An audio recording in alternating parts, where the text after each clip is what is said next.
Hello friends, फटाफट से हम trends in major item of export देख लेते हैं। Composition of export and import and direction of export and import, ये आपका 2019 में क्वेश्चन आया हुआ है कि कॉम्पोजिशन एक्सपोर्ट और इंपोर्ट का बताना है और डायरेक्शन बताना है। कॉम्पोजिशन में मेनली हम कमोडिटीज़ बताते हैं कि कौन कौन सी कमोडिटीज़ हम इंपोर्ट कर रहे हैं, और जो डायरेक्शन है उसमें मेनली हम डेस्टिनेशन बताते हैं कि किस किस जगह पे इंपोर्ट कर रहे हैं। जैसे इंडिया का प्रोडक्ट है वो कहाँ कहाँ जाता है, यूएई जाता है, यूएसए जाता है, चाइना जाता है, किधर किधर हम इंडिया के प्रोडक्ट्स को एक्सपोर्ट करते हैं और कहाँ कहाँ से इंपोर्ट करते हैं। वो एक्सपोर्ट और इंपोर्ट मतलब जिस जगह पे करते हैं वो आपका डायरेक्शन में आ जाता है, और जो मतलब जिस प्रोडक्ट्स को आप एक्सपोर्ट इंपोर्ट करते हैं वो आपको किस में आ जाता है, कॉम्पोजिशन में आ जाता है। तो यहाँ पे हम ट्रेंड्स देखेंगे। यही ट्रेंड्स आपसे 2019 के क्वेश्चन में पूछा हुआ है कि ट्रेंड्स बताना है आपको कॉम्पोजिशन और डायरेक्शन दोनों का, मतलब एक्सपोर्ट इंपोर्ट कॉम्पोजिशन और एक्सपोर्ट इंपोर्ट डायरेक्शन। सो यही देख लेते हैं हम कौन कौन से प्रोडक्ट का हम एक्सपोर्ट इंपोर्ट कर रहे थे। तो प्रोडक्ट में हम देखें, मतलब कॉम्पोजिशन में हम देखें तो एग्रीकल्चर प्रोडक्ट था हमारा, टेक्सटाइल एंड फैब्रिक मैन्युफैक्चरर्स थे, leather and leather goods, James and jewellery, chemical and allied products, minerals, fuel and lubricants. ठीक है, ये सारे प्रोडक्ट्स जो थे ये हम क्या कर रहे थे, एक्सपोर्ट कर रहे थे। ये हमारे ट्रेंड में है। तो एग्रीकल्चर का ट्रेंड कैसा रहा है, agriculture share of the share of agriculture product was 44% in the year 1960। 1960 में ये 44% रहा है हमारा। Those were the years of high concentration of export in primary commodities due to clear government policies. However as the government export policy change the share of agro product in the export came down to 36 in 1970। 1917 में जब government की policy आई थी वहाँ पे ये slow down देखा गया agriculture product में। मतलब पहले तो प्रोडक्ट 44% के आसपास हम एक्सपोर्ट कर रहे थे, बट आफ्टर पॉलिसी हमारा क्या हो गया, 36% के आसपास हो गया। फिर ये और 1980 में कम होकर के 30% हो गया। तो 1990 में देखा गया जब हमारी न्यू इकोनॉमिक पॉलिसी आई, जो thrust of export on finish items and more value addition in the agriculture product result in the decline share of the agriculture commodities to the total product. So यहाँ पे मतलब दूसरी commodities हमारी आ गई 1990 में जब हमने अपनी पॉलिसी ओपन की, और वैसे भी जब 70s में हमने अपनी पॉलिसी में चेंजेस किए थे तब भी बहुत सारे प्रोडक्ट्स जो थे वो लिस्ट में ऐड हो गए थे। तो उसकी वजह से क्या हो गया, एग्रीकल्चर सेक्टर में काफ़ी डिक्लाइन देखा गया। तो 1990 में भी डिक्लाइन देखा गया। फिर क्या हुआ कि the share of export of agriculture and allied products was up from 19.4% in 1990 to 20.4 in 1996। तो 1996 में थोड़ा 1% का इसमें क्या बोलते अप हुआ ये 1% से। क्यों अप हुआ, क्योंकि वहाँ पे नए प्रोडक्ट्स जो थे वो ऐड हो गए एग्रीकल्चर में, इसलिए ये थोड़ा अप हुआ। तो it again decline 18% in year 1998। New commodities entered into the export basket and agriculture product. The major agriculture product was tea, coffee, cereals, raw, tobacco, spices, cashews, oil meals, fruits, vegetables, marine products and raw cotton. Marine products were the largest foreign earners of these items of 1999। इस time पे जो marine products था वो largest foreign earner था। Marine products जितने भी थे और बाकी के प्रोडक्ट्स तो थे ही। तो एग्रीकल्चर में मेनली हमने देखा कि उतार चढ़ाव रहा है। जो शुरुआत में एग्रीकल्चर हमारा ठीक ठाक रहा है कि हम सही से एग्रो बेस्ड इकॉनमी हमारी थी, हम एक्सपोर्ट कर रहे थे, बट उसके बाद पॉलिसी में चेंज लाया, नए प्रोडक्ट्स आकर के ऐड हुए। फिर उसके बाद क्या हुआ, ये सेक्टर डिक्लाइन हुआ थोड़ा, फिर थोड़ा और अप गया, फिर से डिक्लाइन हुआ, क्योंकि नए नए प्रोडक्ट्स इसमें ऐड होने लग गए एग्रीकल्चर प्रोडक्ट में। तो द सीलिंग नए नए आइटम्स और ऐड होने लगे। The ceiling impose on the import wheat and rice and European Union ban the marine products has made the growth of agriculture export somewhat sluggish. तो ये मतलब यहाँ पे यूरोपियन यूनियन ने इस पर बैन लगा दिया, तो फिर क्या हुआ, हमारा मतलब फिर से ये स्लो डाउन हो गया। However there are more ample scope to enhance the export of agriculture products. It must be stated that if we want to earn more foreign exchange and reach to target 20% growth, further value addition in the absolutely call in for the case of agro product। अगर हम चाहते हैं कि हम फिर से मतलब 20% वाला टारगेट जो है उसको अचीव कर सके, तो हमारे को एग्रीकल्चर प्रोडक्ट में क्या करना पड़ेगा, और भी कमोडिटीज़ ऐड करनी पड़ेंगी। ठीक है, और जिससे कि होगा कि हम अपने ग्रोथ को रीच कर पाएंगे। तो टेक्सटाइल, फैब्रिक एंड मैन्युफैक्चर्स, ये सेकेंड आइटम है हमारा एक्सपोर्ट में टेक्सटाइल फैब्रिक एंड मैन्युफैक्चर, इसका क्या ट्रेंड रहा है? Textile fabric and manufacture had share 23% of total export in the year 1996 and 1997।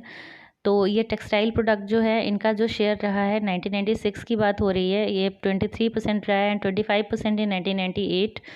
This share was only 11% in sixties में बहुत कम था, फिर ये बढ़ा हुआ है, मतलब 1996 में और 1998 में बढ़ा, एंड 10.7% इन 70s।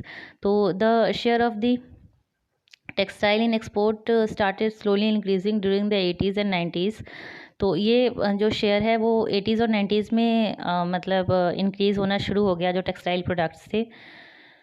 तो the scheme allowing import of capital goods, mostly machinery, as a export promotion measure helped in the modernization of textile sector. Favorable export environment and the encouraging government policies held to the surge in textile export during 90s. The export has been steadily increased since 1990. It in fact the increased in 5-fold in the last decade 1990। तो ये textile में हमारे को 19 और 80s में क्या increase देखने को मिला कि इस सेक्टर में काफ़ी इंक्रीमेंट हुआ है। Textile export is important for the India because they are not only the largest net foreign exchange earners. Textile को फॉरेन एक्सचेंज अर्नर्स ही नहीं माना जाता बल्कि but also import content then is extremely low. और मतलब जो इम्पोर्ट के कंटेंट्स हैं, जितना टेक्सटाइल के लिए जो हम चीज़ें इंपोर्ट करते हैं, जो रॉ मटेरियल्स वगैरह इंपोर्ट करते हैं, उसका कंटेंट भी बहुत कम है। और ये एक तरीके से जो लेबर इंसेंटिव सेक्टर भी है, बहुत सारे लोगों को जॉब्स भी प्रोवाइड करवाता है। तो textile sector is labour incentive industry. India therefore has a competitive advantage in the production of textile commodities with it abundance of labour force get in subsequent to the implementation of market access clause there is a very wide scope to increase the export of textile commodity. India, of course, faced stiff competition from the Southeast Asian countries. What is the necessary is immediate modernization and upgradation of the technology to remain ahead in the race of capturing the growing world market of the textile commodities. इस product के बारे में आप लिख लीजिए textile fabric के manufacture के बारे में कि 80s और 90s के टाइम में ये बढ़ा। और पहले भी जो मतलब पहले जो इसका शेयर था वो कम था, 80s और 90s के टाइम में ये बढ़ा। लेबर इंसेंटिव है, बहुत सारे लोगों को जॉब्स प्रोवाइड करता है, और जो इसमें कंटेंट है, इंपोर्ट कंटेंट है, वो बहुत कम लगते हैं, जिसकी वजह से ये जो सेक्टर है ये अच्छा माना जाता है इंडिया के लिए। और लेबर इंटेंसिव है, ये भी बहुत अच्छी बात है इस सेक्टर की, ठीक है। और ये one of the foreign earners में से एक है ये, मतलब लार्जेस्ट तो नहीं लेकिन फॉरेन अर्नर्स आप इसको कह सकते हैं टेक्सटाइल इंडस्ट्री को। So leather and leather goods, third item है हमारा leather and leather goods. Share of leather and leather products was only 4.7% of total export and for the 1996 to 1997 4.8% in the year 1998। It was almost same 4.4% of total export in 60s में ये कम रहा है, फिर ये थोड़ा बढ़ा है 4% के आसपास से। The export had started gradually increase and had The export has started gradually increase and had increased 8% of total export in 90 में इसमें इंक्रीज देखा गया, but decline suddenly down 8% in 1998 to 4% पे फिर वापस से आ गया 1996 में, एंड 4% इन 1998 तक रहा ये। The export were badly affected because industrial countries object to use of certain chemicals, क्योंकि जो हमारी इंडस्ट्रियल कंट्रीज जो थी जहाँ पे हम एक्सपोर्ट कर रहे थे उन्होंने ऑब्जेक्शन लगा दिया कुछ सर्टेन केमिकल्स पे। Government has initiated corrective measures to allow the fear of the worldwide customer of India leather and has identified leather industry as one of the thrust area. It is now strongly encouraging a value added export of leather products। अभी फिर से इसको increase करने की कोशिश की जा रही है। सो ये हमने लेदर के बारे में देखा। अब नेक्स्ट जो है हमारा जेम्स एंड ज्वेलरी है। तो James and jewellery segment account for 14.4% of total export of the country 1996, 17% 1998, and it was worth noting that the share of gems and jewelry item was barely 0.2% in the 80s में देखो ये कितना कम था। Favourable export environment and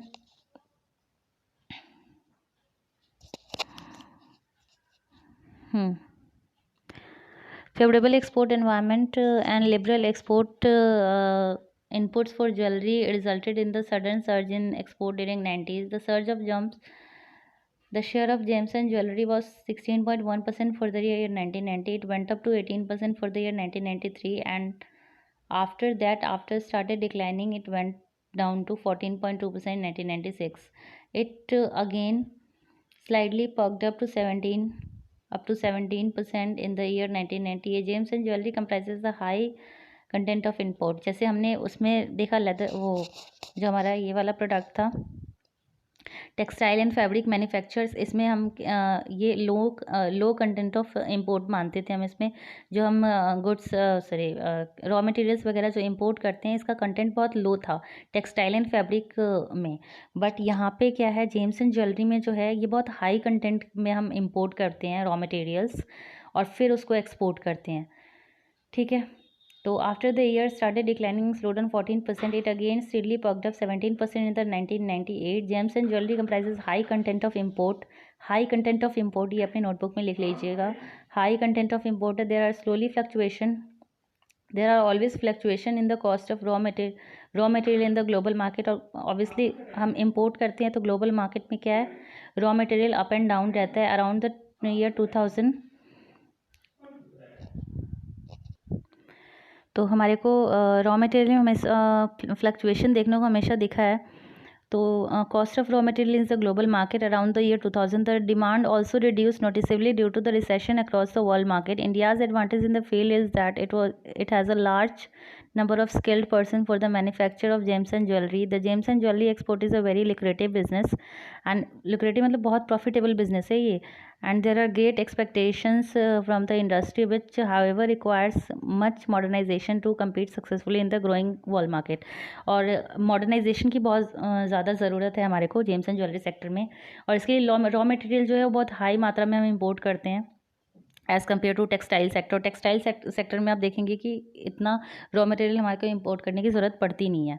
अब next product जो हमारा है वो केमिकल एंड एलाइड प्रोडक्ट्स है. The chemical and allied products showed in share of 9.6% of total export in the year 1996 and 1997 and 10.6 in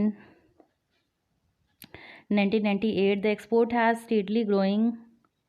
The share was only 1.1% in 6 years. It screwed up 3.4% in 1980. It picked up pace only in 90s. Liberalization certainly fertilized the growth in the chemical product. The export increased 6.5% in 1990 and 9.6 in 1996. The reached 10.6 in 1998. Chemical exports are marked by the stringent control measures in the developed world. This has, however, facilitated the export of chemical products from India. With already rigid quality control laws for the chemical products, India is now poised to take a great leap in manufacturing chemical products of world standard in a certain to emerge a leader in satisfying the demand of chemical world wide. तो India जो है इस पर ध्यान भी देने की कोशिश कर रहा है कि केमिकल और एलाइड प्रोडक्ट्स जो हैं ये इस पर मतलब बहुत सारे रिस्ट्रिक्शंस भी लगे हुए हैं. इतनी आसानी से आप इसको एक्सपोर्ट करने पे गवर्नमेंट ने यहाँ पे क्या किया हुआ है, रिस्ट्रिक्शंस वगैरह लगा रखे हैं. हमारी गवर्नमेंट नहीं, बाहर की गवर्नमेंट में वर्ल्ड में जो है वो स्ट्रिंजेंट कंट्रोल है इसके ऊपर, केमिकल एंड एलाइड प्रोडक्ट्स के ऊपर. इसमें मतलब ये मार्केट अब कब गया, 1990 में जब हमने अपनी इकॉनमी लिबरलाइज की उस टाइम पे. सो यही है केमिकल एंड एलाइड प्रोडक्ट्स का. इसमें नेक्स्ट है हमारा machinery and transport and metal goods. तो this growing segment of India economy had 14.7%, marginally reduced to 13% in 1998. It is significant achievement because the share of export was only 3.4% 35 years earlier in 60s. What gave a spurt in this? Industries growth was its selection as a focus segment for the export by the government in the wake up of industrialization policies in 1970s में industrial policy में government ने इस पर बहुत ज़्यादा focus किया और ये इसका शेयर जो था वो ओनली 3% के आसपास था हमारा जब स्टार्टिंग में 1960 में the share of the went up to 14% in 70s 14% से ऊपर गया ये however came to 12% in 1980 and showed a further slide down in 11% in 1990. Slow industrial growth and recession were the major cause for the declining export. The export has again slowly picked up after 1990. There is certainly a big potential for export of these items. India must not miss the opportunity of cashing the growing demand in world market, particularly from the developing countries, developing economies. The quality of product however need to drastically improve to match the international standards. The sector requires immediate automation, modernization and upgradation. इसमें जो important point है कि ये sector जो है इसका जो developing countries है उसमें बहुत ज़्यादा स्कोप है और इस सेक्टर में हमारे को मॉडर्नाइजेशन एंड अपग्रेडेशन की भी बहुत ज़्यादा ज़रूरत है और 70s में इस पर गवर्नमेंट ने बहुत ज़्यादा ध्यान दिया था।